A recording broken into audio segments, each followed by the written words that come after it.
Hello. Welcome to Giggles and Goals. Welcome. I'm Liani. And I'm Crystal Dior. And today, it's been a day. Been a whole It's day. been a whole day, Lord. night, and evening. Y'all don't know the obstacles we go through to get to y'all every week, but we're here and we're happy to be here. We're here and we're happy to be here. Yes. And today we're talking about something really exciting. Yes. Something that we're all hoping to be. Yes. Billionaires. Well, I would like millionaire, just rich. I don't necessarily A lot of money. Right, just a lot of money. It don't have to be a B. It could be an M for me. I'm okay with not a billionaire, but we'll see. Well, let's start with our one-liners. Mm-hmm. You want to go ahead? Yes. So, building with integrity will ensure your castle stands tall, even if your sandbox is full of haters. Oh, that's good. I like that. Okay. Mine is, I don't know how I'm going to do it, but I know I'm supposed to be rich. As rich taste. All of us are. Got rich taste. Yes, but definitely. So when you were younger, did you always used to pick the most expensive thing? Most expensive thing. Everything, every time. And I don't even know brands. I just like what I like. It's the quality. I can spot quality from a mile away. You know what I really want to do? What? I want to do those most expensive tests. Like this or that? Yeah. Like, can you tell which one's more expensive? Yes. I think I would know. Because like my sister, she's a little bougie. She's listening. So she just has expensive stuff and I don't know the brands. I don't know anything. So she'll have a watch. I'm like, oh, I want one of those for my birthday. She's like, do you know what this is? And I'm like, no. She's like, Google it. It's like a $1,000 watch. I'm like, oh, so I can't have it? Right, exactly. Is that what we're saying? But yeah. Well, clearly, this is your repertoire, so you can have something to spare. Pass a little. You're gonna be tired of it next year. I'll take it. Exactly. She's the type that stay like only wants stuff in season. Yeah, 100%. Oh, what's on trend? Well, yeah, just give me all the out of season stuff. I don't mind that. I do not care. Okay, I'll wear it all year round. Okay. So let's do the Who Said That? Who Said That? So this is Wounds Build Wisdom. Okay, so this is a woman. Okay. She is in the luxury space. Okay. She likes nice things. She likes nice things. Serena Williams. No. She is a older woman. She's seasoned lady. Okay. Seasoned lady. Oprah. No, we'd have done Oprah. I'm not gonna pick no Oprah quotes. We outdid Oprah. Outdid Oprah, even though we've only picked her maybe once or twice, but we just think it's lot of Oprah. Her. Okay, she's the only luxury Black woman to own 3 or any sports teams. Is it Sheila? Sheila? Oh, Sheila Johnson. Sheila Johnson.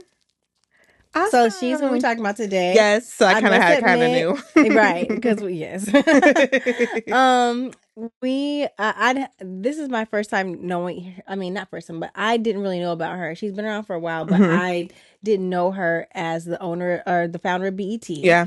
I never thought it was Deborah Lee, but I didn't know it was another Black woman. Yeah. I just heard about her this year. She was more behind the scenes, although she did so much. Yes. I only found out about her around her divorce time when BET was sold. I remember that was all over the news. So I remember seeing, but it was in more regards to the amount of money they got for the sale and then her divorce more than me really knowing who she is. And she's a boss. She is. I love that. One thing that I heard her say is she always keeps moving. So even though she's in the billionaire status, she already said she doesn't really care about that title, but she's that's easy to say when you have the title, right? But she's she's always moving. She's always on to the next, always doing something. So I think that's really like cool. It. Well, I'm excited. We're going to do a profile on her, and we're also going to talk to y'all about Riri because Rihanna is a billionaire. She's also a billionaire. So we're talking about who, what, when, where, how. Yes, they got, and what do they have in common as billionaires? Right, they're completely different generations, completely different women, completely different backgrounds, but they share being billionaires. Right. And it's really cool. What did it take? What's their storyline? And let's see what we can learn from them. Yeah. So do you want to do Sheila or you want me to do Sheila? I could do Sheila. Go ahead. Okay. So in her early life,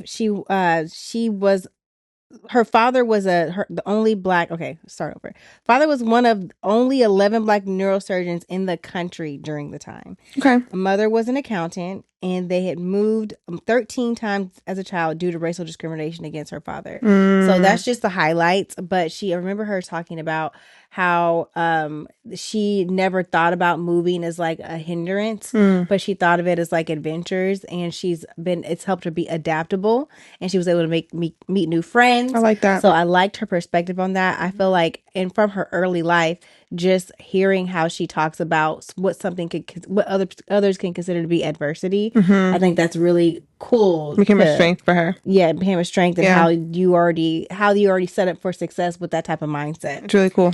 And then she got married, and together they co-founded BET in 1980. And her husband was Robert. That's my husband's name too. And BET became the first cable TV network aimed at African American audiences, transforming the media landscape. Her claim to fame, her pride and joy for BET specifically was Teen Summit. Yeah, she mentioned that in some interviews. Yeah, so she really was proud of that, and I think she liked it because it brought awareness. It was educational. I don't remember watching any Teen Summits. I don't remember either, but we were young, right? It was in the 90s. Yeah, but I believe I think it sounds like a spring break type of thing. We probably should have looked it up before we started talking, but I should have. I'll look it up and see if I could give a little nugget next time we do a episode.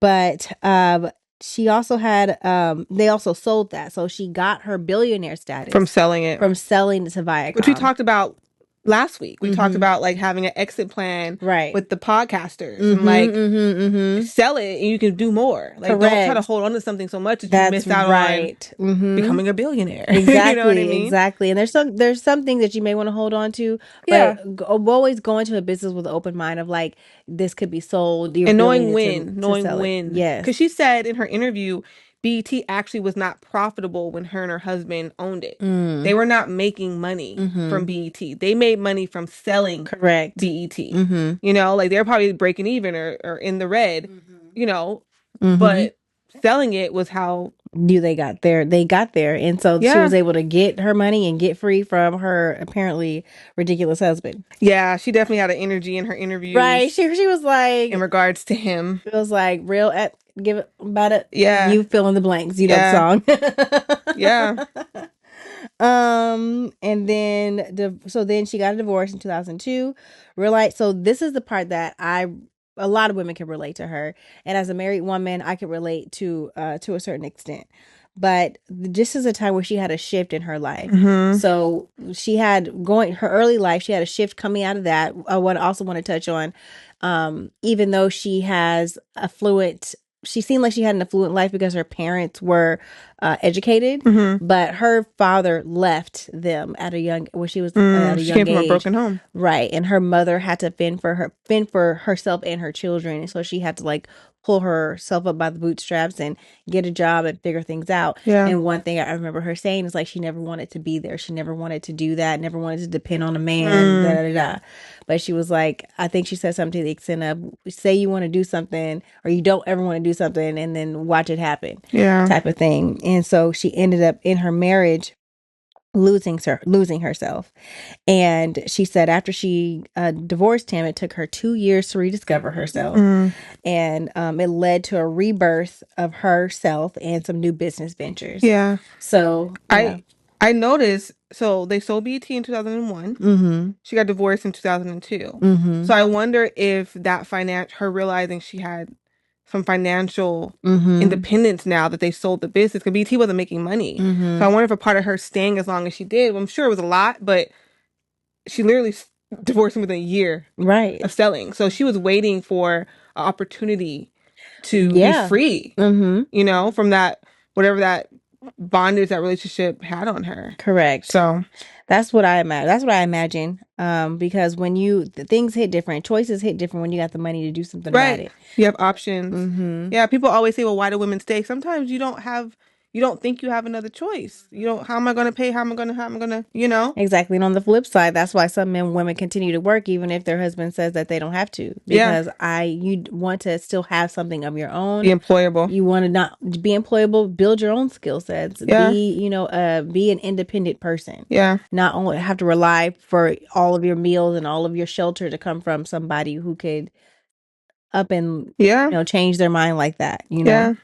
And that's a human. That's not just like you don't have to be mistrusting of your husband, but understanding that we're all human and Yeah. humans do human things. Don't lose your value. Don't Right. you lose your autonomy, even being one with someone else. You're still a Yes. person. Exactly. You know? Exactly. Mm-hmm. I know one of the things that she said that she wished that she had done with BET was fight for her voice a little bit more when it came to programming, Yeah. when it came to the direction the business went. Because she said her vision for BET's programming was not the BET that we got. Mm-hmm. She wanted it to be higher quality Mm-hmm. content, Right. but that wasn't selling, and she just went with what Right. the The sex majority was was saying. selling. Mm-hmm. Yeah, and so she that's where Team Summit, but she regrets not trusting her instincts. Yeah. And seeing what she has built since leaving him, her instincts weren't bad. Exactly. And that's what she was saying. She's like, she should have trusted herself because of the things that she's done afterwards. So let's get into some of the things that she's done afterwards.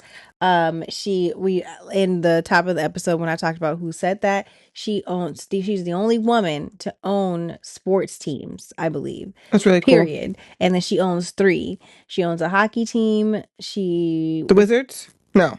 She owns the Wizards, the Capitals, and the Mystics, but I don't know what sports these people are. She owns a basketball team, she owns a hockey team, and I forgot the other one. Okay, maybe the Mystics.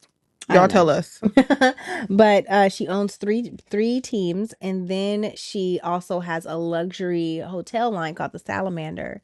Really cool. In Virginia, I believe. Okay. And so that is supposed to be like top notch, top of the line, and she is very hands on with it.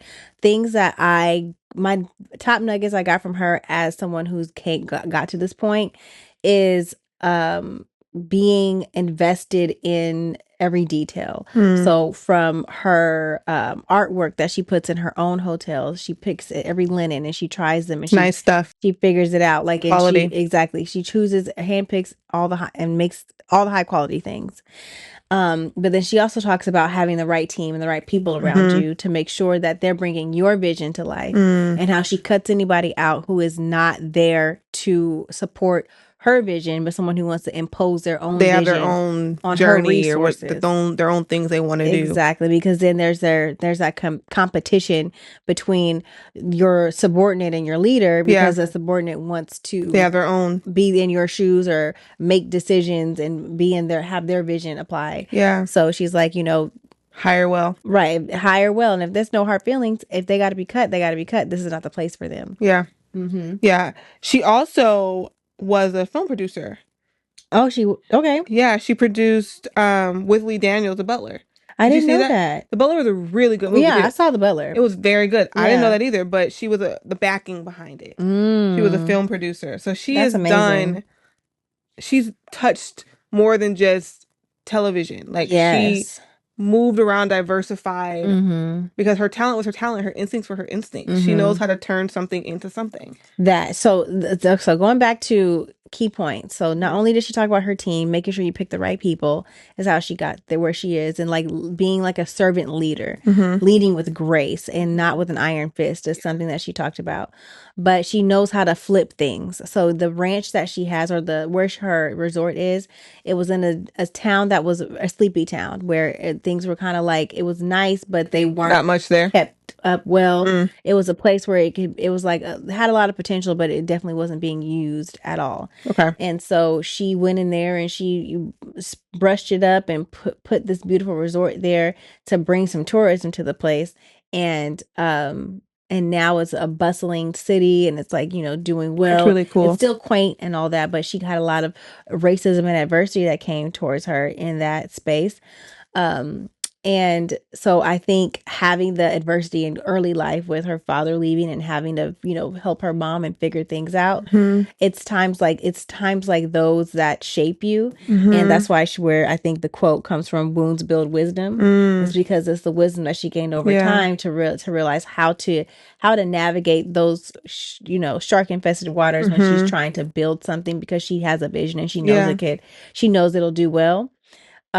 So being persistent and being not accepting no for an answer. Yeah, not taking no for an answer, and having tough skin to having to deal with people who are expressing hate towards you, and you're still going to do it anyway. So the team, being resilient, and then there was one more thing I was going to say. I know she talked about. Oh, diversifying. Oh, I know she talked about there's times where she would be, you know, networking with other wealthy people, and she'll hear about deals happening, and she's like, well, I want to be a part of that. If I see this person doing it, why not me? Yes, Oh, the why not we me? closed it off, we opened it back up. So Open it she was back up. very like, Yes, yes. no, I want to be in those rooms, I deserve to be in those rooms, I deserve to be at those tables. And she pushed her voice because she knew she could back it, and she made sure that people didn't block her out and didn't think, oh, she's just Robert's wife, Right. who got $1 billion. Like, no, I am the talent. And Yes. she stood her ground in a lot of Right. situations. And it's not easy to Exactly. do that. She came from behind the shadow people wanted to put her in.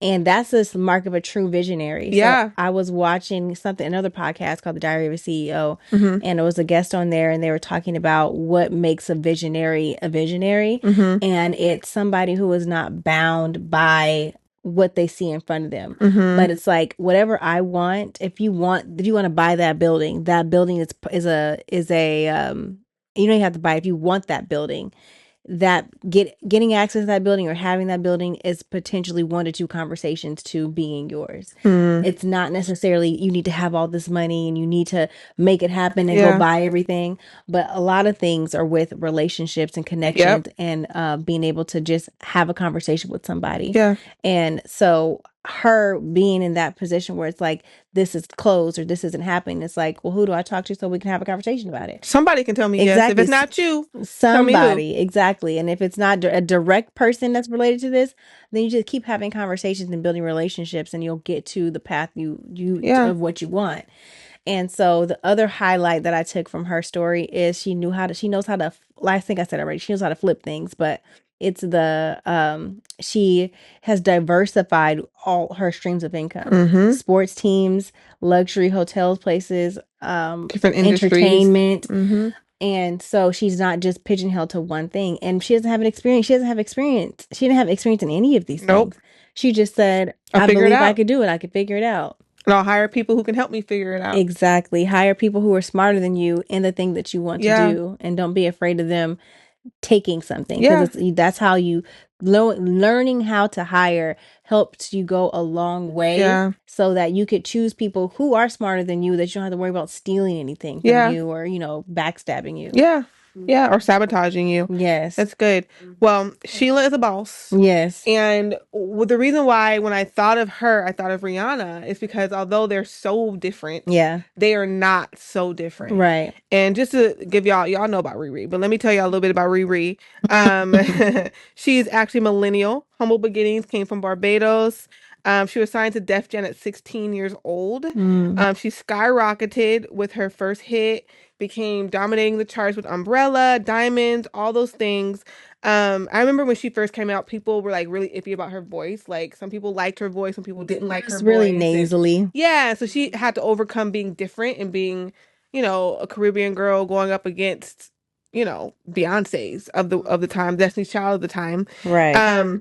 But she didn't feel like she only could be a pretty face or a singer. She saw a gap in the market for beauty products for women of color. Yeah. So in 2017 is when she launched Fenty Beauty, which is her last name, Rihanna Fenty. Mm-hmm. And First of all, that's a really cool last name.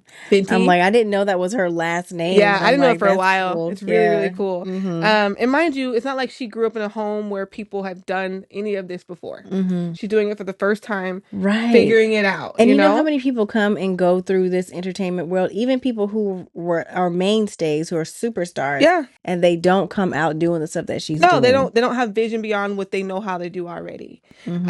And so she created the makeup line, 40 shades of foundation, catering to all skin tones, and she made $1 million sales within the first few weeks. $100 million. $100 million in the first few weeks.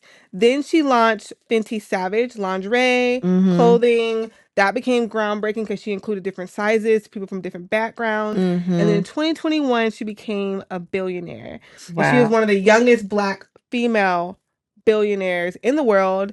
And I think that's amazing. Sheila was the first Black woman. Yes. Rihanna's the youngest Black woman. And it's just really cool how they both kind of jumped out of their comfort zone and made something amazing. So Rihanna right now is the richest female musician in the world. Wow. $1.7 billion. And she's a mom to two babies. Yeah. And I think she might be married. I don't know. I know. I don't. She's not married. Okay, well, she's in a happy relationship. She's managing that. And I know when I was researching, like, even how the people in Barbados reverence her, she's very down to earth. She's there all the time. She's there amongst her She has the same best friend from when she was a child. Like, she's very humble person. And for her to have reached such big success in her life with her makeup line, her clothing line, her music. She's the boss in every industry that she has tried to get into. She got into it and she ruled it. She did. Just like, Sheila.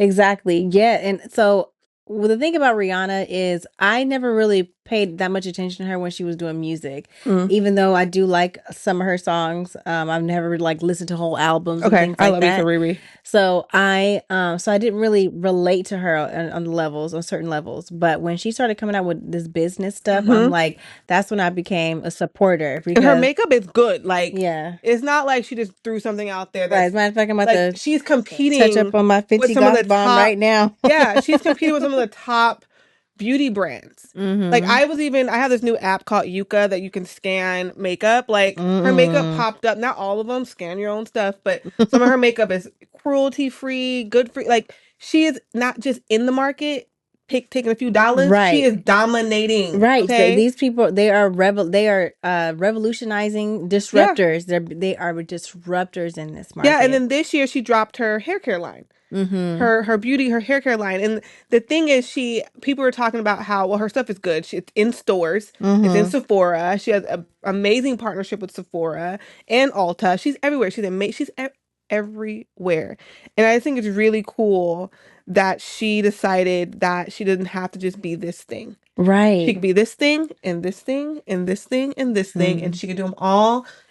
She could still be a mom, and she could still do that, and she could do it all. She tried some things that didn't quite work out, like under her LVMH umbrella. Yeah, acting wasn't her thing. Oh yeah, that.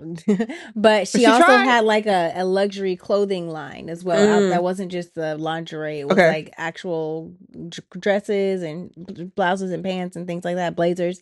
But that lasted for maybe a year or so. It didn't really go that far, but it was. I never had the stuff, but I saw the reviews. It looked good, but it was like, you know what, we're going to cut our losses here. Exactly. That's also a sign of a billionaire, where it's like you will say no to knowing when to say no to some things. She didn't let that go on too long. I don't know if she lost any money on it, but if she did, it was $1 and she was like, we out. Yeah. When I was researching, like, I mean, we talked about some of the things they had in common, but the top things that they had in common, we'll go through them with you all. But they're both trailblazers, right? They both went into uncharted ground for them. Probably were told no by a lot of people who were already in those fields, and they did not care. And probably saw I can imagine people telling Rihanna no nicely. It's like, oh, you really think you should do that? Just don't do an album. It's like, I think your music would be really good. Yeah. It's like, I think you're really good at that. People really want an album from you. Maybe you should wait on this. Yeah. It's like, that could be coming from a good place from somebody else.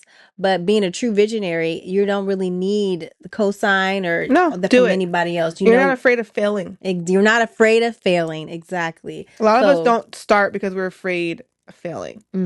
She's not. She probably knew she wasn't a good actor. She did it anyway. You know what I mean?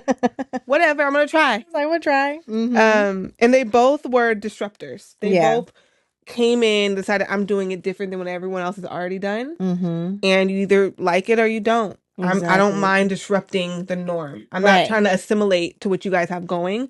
I'm going to come in as a girl from the Bahamas. I'm going to do it my way. Or I'm going to come in as Sheila Johnson, BT was not known for being a top network. I'm sure NBCs and ABCs of the producer of the world were looking at her like, okay, you did BET. Whatever. I'm going to come in and I'm going to disrupt. I'm going to do it well. Right. So, and you're not going to tell me I can't, because her mother taught her, going back to Sheila Johnson, her mother taught her to never say she can't do anything. So I was listening to something, and they were saying that majority of what you need to succeed is in your mindset. The smallest percentage of it is strategy and execution. The majority of it is mindset. So being planting seeds of positive mindsets and a can-do-itness into your children is imperative, so that seed can grow in them and that they can know that they can do anything. Yeah. And not in a cliche way that we kind of tell children at school, like you hear it at school and then you go home, but then you're being told that you ain't nothing. Be realistic. Yeah, exactly. Or like this is not your strong suit. Maybe you shouldn't try this because you're discouraged from being creative and trying new things, and also discouraged from your ability to try something and fail at it. Yeah. People do that in general. Parents definitely do it. But friends do it. Classmates do it. Cousins do it. Aunties do it. They limit you because they're limited. They limit you because their dreams aren't as big as yours. They limit you because they've never done that. They don't know how to tell you how to do it. And so sometimes they're doing it because they're haters. Sometimes they're doing it because they're afraid for you. They're afraid for you doing something that they've never seen done. They don't want you to fail, and they're afraid for you to hurt and be in Or they pain. just don't, or they just can't see it. Limited beliefs, but don't let your fears box me. You know what I mean? If I fail, I fail. Don't make me afraid of failure. Yeah. You know what I mean? Just be a cushion if I need you to be a cushion. But sometimes people just want you to stay safe, and life is short. And I'd rather, try and fail than fail because I never tried. But they both are also into philanthropy. They give back. Yes. Which is the equation that actually, believer or not believers, all successful people, because it's an equation. You give and you'll get back more. You'll get back more than you poured out. So even people who aren't doing it for because they care about the hungry, they give anyway because it helps. Well, it helps with tax breaks, but philanthropy, it's proven to bounce back in your favor. So they both have nonprofits. They give back. They donate. They're not stingy. So I think that's an amazing thing that they have in common. Yes. Yeah. And then so let's get to the 5 tips to becoming a billionaire. Yes. 5 tips we learned from Sheila and Rihanna. Number 1 is spot the gaps and disrupt industries. Yep. Gaps. The biggest gap that we talked about with Rihanna is being able to see the need for a wider spectrum of color, of shades for women even like, because she also had super fair skin colors. It was like on the darker side and on the super fair side, she went really like just across a broad spectrum, and she did it seemed like instantly, like she let them all out at once. And people, and with all the other legacy brands that's been out for a while, they like have a couple of shades and they act like it's like so hard to do it. And she basically was like, is it really that hard? She has literally a shade for every single body. It's like you're saying it's hard, but it's actually not really that hard. You just don't care enough. Right. So let me go ahead and show you how it's supposed to be done. I was literally at Sephora today, and she literally has a shade for, and not even just like just shades. Like she has makeup, like a whole line for people with oily skin, and a line for people with dry skin. So it's not just the color, but the texture of your skin. Yeah, the girl is doing the dang thing. She's doing it. But the takeaway is billionaires often emerge by spotting an unmet need in the market and providing a solution.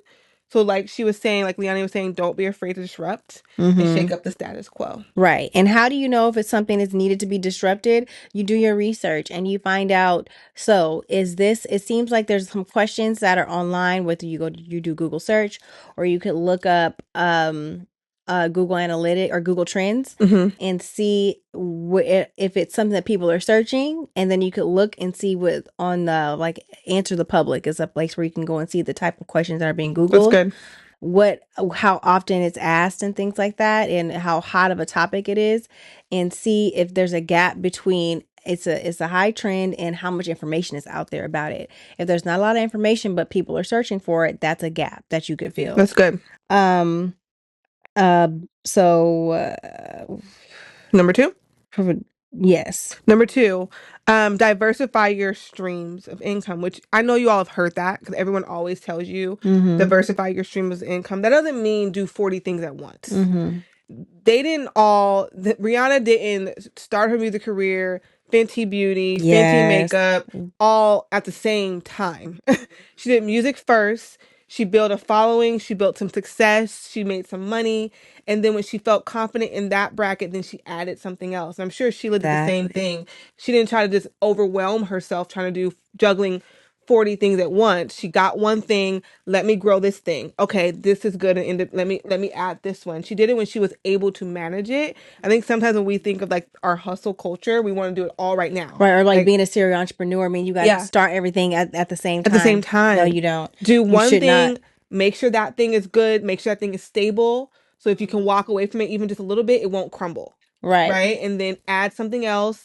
You know what I mean? Like, don't just jump. Doesn't mean multiple streams of income does not mean overwhelming yourself. Right. So this is where I wanted to, the thing I was pausing on the first one, which is, I think it's a good bridge between the first and second one, going back to always validating your idea, finding the way you could diversify your streams of income effectively is instead of you pouring in a bunch of time, money, and energy into something that is not proven to be something that disrupts the market, fills a gap, or people that, or some of the people are even interested in. If you need to find all those things out, you need to validate. Yeah. So once you have the thing that your signature service or your signature thing that's going to bring your first stream of income to help fund the other streams of income, that is, so once you start to do one, you do another. After you validate an idea, it becomes validated. Then the money from your signature thing that's bringing you money, you add that to the second thing, and then those two things can fund the third, fourth, so on. Yeah. So, and you do that, the way you're able to diversify effectively is by validating the idea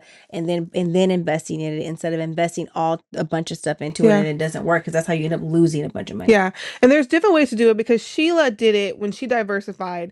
She actually has businesses with completely different audiences. Yeah. Right? And that worked for her. Rihanna built off the same audience. Right. And just figured out, well, what else do they need? Or what else do they need from the same audience? The other benefit of that is when you have this concept of building a fan base instead of having followers, it makes sense for people who are in entertainment, but the actuality is anybody can build a fan base. It doesn't matter what you're doing, what you have, you can build. There's a community of people who are interested in how you teach it and what you're teaching.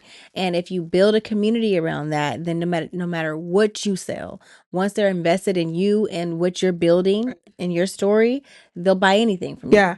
And you don't always have to be front of the market. Right. Some people, like Sheila's more behind the scenes, and that works for her. Rihanna's more up front. She promotes all of her things, and that works for her. So you can do it no matter what your personality is. Like, maybe you're like, well, I'm not really gonna, I don't like putting myself out there. I'm more of a quiet introvert. I kind of just want to do my business. And that's how Sheila was. Like, I didn't know she owned any of those things, right? Like, we didn't know she owned Nobody knows it. BET, but she was still in the back. The decision makers knew, right? But Rihanna, we know, right? So it doesn't matter what your personality is or what your expertise is. Just figure out which one is your lane, and then diversify. I was listening to Atomic Habits today. I think I'm on chapter 8. But something he said today stood out to me in that book. He said, be mindful and be careful that preparation does not become a tool for procrastination. Yeah. So even when we're saying be prepared, do your research, make sure you don't let that become your stop to where you're not moving. Right? Prepare to an extent to where you can then make a move. Don't let preparation be your tool for procrastination. Exactly. And something else to note with that is you're never going to feel like you've arrived at like peak knowledge of something, because there's always more to learn. But you know that whatever you know today is valuable enough to teach it because somebody doesn't know it already. You know, that's good. It's easy for us to think that, well, if I know it, then it's not that special. If I'm doing it, then everybody must be able to know how to do that. But that's not true. Yeah. So know that whatever you know is valuable enough to teach. Yeah. And sharpen that skill so that as you grow and building your audience, building your business, building whatever you're doing, as your skills grow in this thing that you like doing, and as your knowledge grows, then everything will just get better and better and better. But you don't have to have arrived at this peak thing for it to be valuable. It's valuable right now. Yeah, that's really good. Number 3, leverage your personal brand, which is kind of like what we were talking about with Rihanna and Sheila.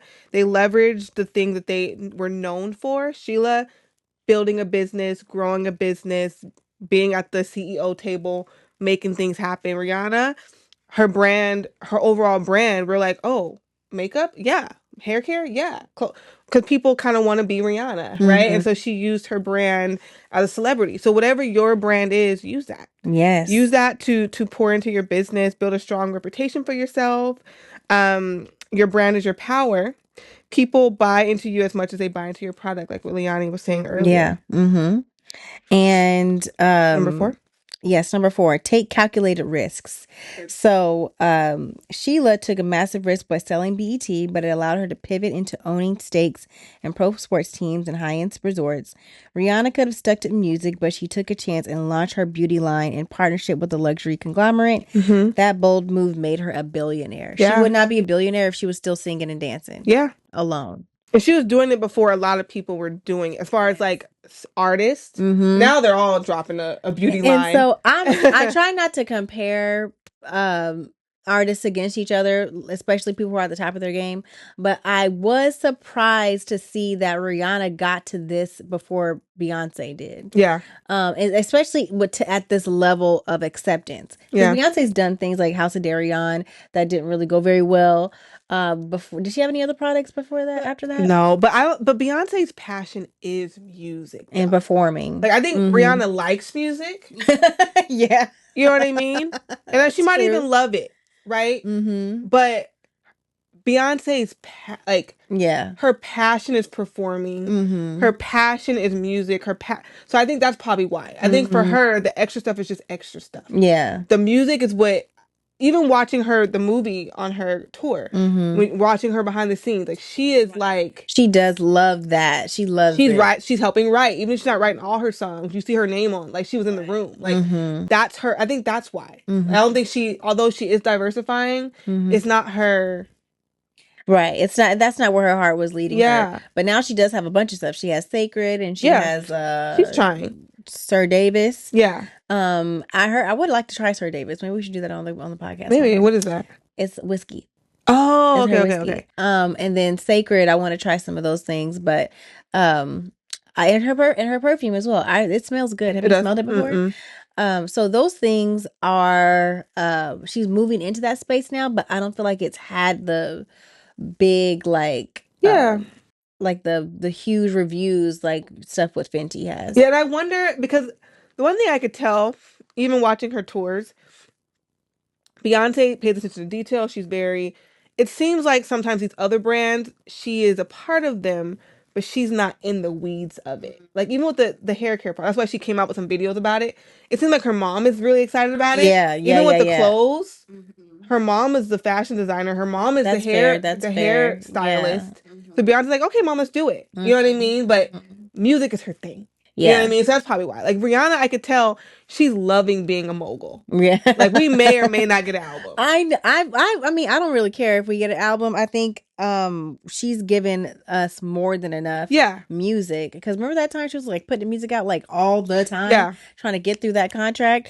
With this, I'm enjoying the joy I see on her face, just living life with a mother. She makes I always say she makes motherhood look so cool. Yeah. But I'm enjoying her, looking at her as a mother, making decisions and promoting in her business and then promoting her products. I like that. Like she seems very like she's in the weeds of this. Yeah. Right? Yeah. But like her and Beyonce are different when it comes to what they're passionate about. Yeah. I feel like Rihanna's she's in her niche. Zone of genius. She's in her zone of genius. So, I think music is Beyonce's. Yeah. Beyonce is for sure, and performing is her zone of genius. And then Rihanna is in her zone of genius right now with all these beauty products. So I'm really happy for them in those areas. But this still goes to show you can still be successful in multiple things, even if it's not your thing that you can do well, so passionate about, but you can still do really well in it. Yeah. Like I don't think Rihanna's worried about getting any more music awards. Like she doesn't care. You know what I mean? So I think that's probably a big reason. But number 5, invest in longevity, not just fame. Both Sheila and Rihanna built brands that can stand the test of time. Right. BT remains iconic, historical. Fenty is now a household name. They both focus on sustainable business rather than quick wins. And they ensure that their brands will grow over time. Right. So that's really cool. So think long term. Build relationships that will continue to grow, generate revenue over years. Even after the initial hype fades, they have good products that can stand on their own. Right. And that's really, really exciting about them. My new tagline for my consulting company is scale responsibly.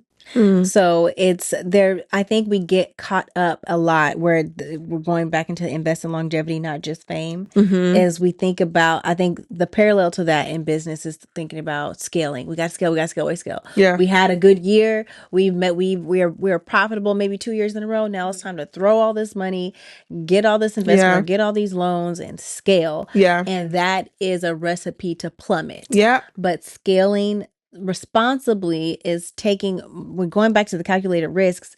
It is being less risky and more calculated in those times, because there is a time to take a risk, but sometimes we do it too early, or you do it too big. Like even when I think about like the tech boom a couple years ago, like around the pandemic, all the big tech companies went hiring like crazy. Oh, everyone's online, everyone's on virtual, hired like crazy. They went like mad nuts. And then now that things have settled back down, they're laying off. And it's like, if you guys should have just been a little bit more smooth with that, and then you wouldn't have had to lay off. So it's one of those situations where even the big companies mess up and make mistakes and have to recalibrate, but they're not afraid to make those mistakes. But when you're thinking about scaling, if you get a big job or a big client, doesn't mean go hire 40 employees. Yes, exactly. You know what I mean? Exactly. Make sure it's scalable. Make sure that these clients are going to stay. Make sure, like when I think about my experience with that company that owes me money, Buddy Shoe. Jesus, she ain't never gonna let that go. I'm mad. let me change subject real quick. But when I think about that, they did the same thing. Like they got when they opened the business, they got a lot of funding, a lot of clients. They bought this expensive office in Irvine. They were poaching us, paying us big dollars, paying us $10,000 more than market. Brought all these people in, and then lost 2 clients. Oh crap! Yes. Now we can't meet payroll.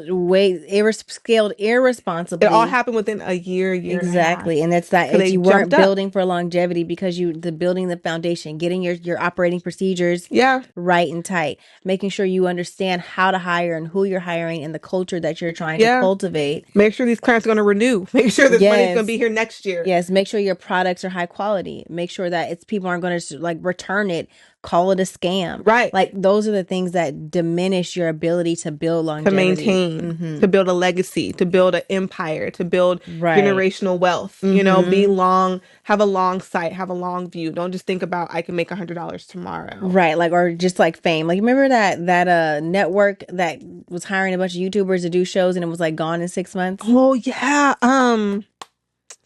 What's the name of it? It's not Tubi. That's what's coming to my mind, but it's not Tubi. It's going to hit us as soon as we stop recording. Yes. But so that place, like that seemed like it was focused on fame because they wanted to get all these hot people with high follower count and things like that, high engagement. And it was like, but what was the plan? They weren't planning. Because how did you go from 0 to 100 in 6 months or 100 to 0 in 6 months? That's why it's important to have a business plan. Right. Do financial projections. God, my allergies acting up. Okay. We were dusting earlier. But anyway, financial projections, know what, if I grow 5%, what will that look like? How many people can I hire and it makes sense? What can I pay them and it makes sense? Like, don't just be going all willy-nilly and then be mad when it plummets. Like, exactly. You have to plan ahead.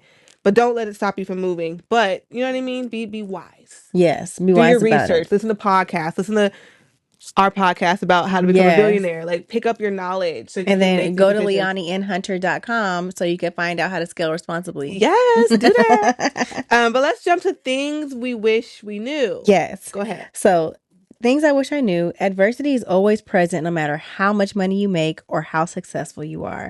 So keep going, be resilient. That's good.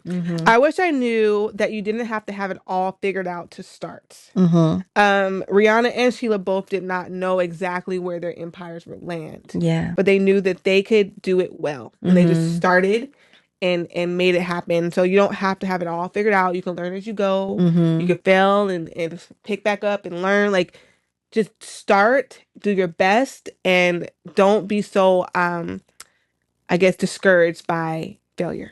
Right. This brings me to like just a little note. We're going to talk about Myron Golden in the next episode, and he has a beautiful way of describing how to handle the things that you are, your assignment, basically the things that you are controlling, that your domain. Yeah. Where it's like you have the freedom to create and to grow and build and increase whatever it is you want to put your mind to, and you have dominion over that. It's okay to fail in that, but you don't give up. You keep Going. going. You keep being the king or the queen over your Yeah. thing. So if you have that in mind, as like, this is your dominion, it's a green field for you to do whatever you want to do, to be creative and to build what's in your heart, whether that's business or whatever. So with that, a king isn't afraid to fail. You cut your loss and you move on.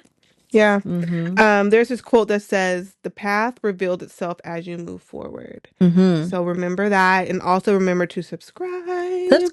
Giggles and Goals, Right. all spelled properly and fully.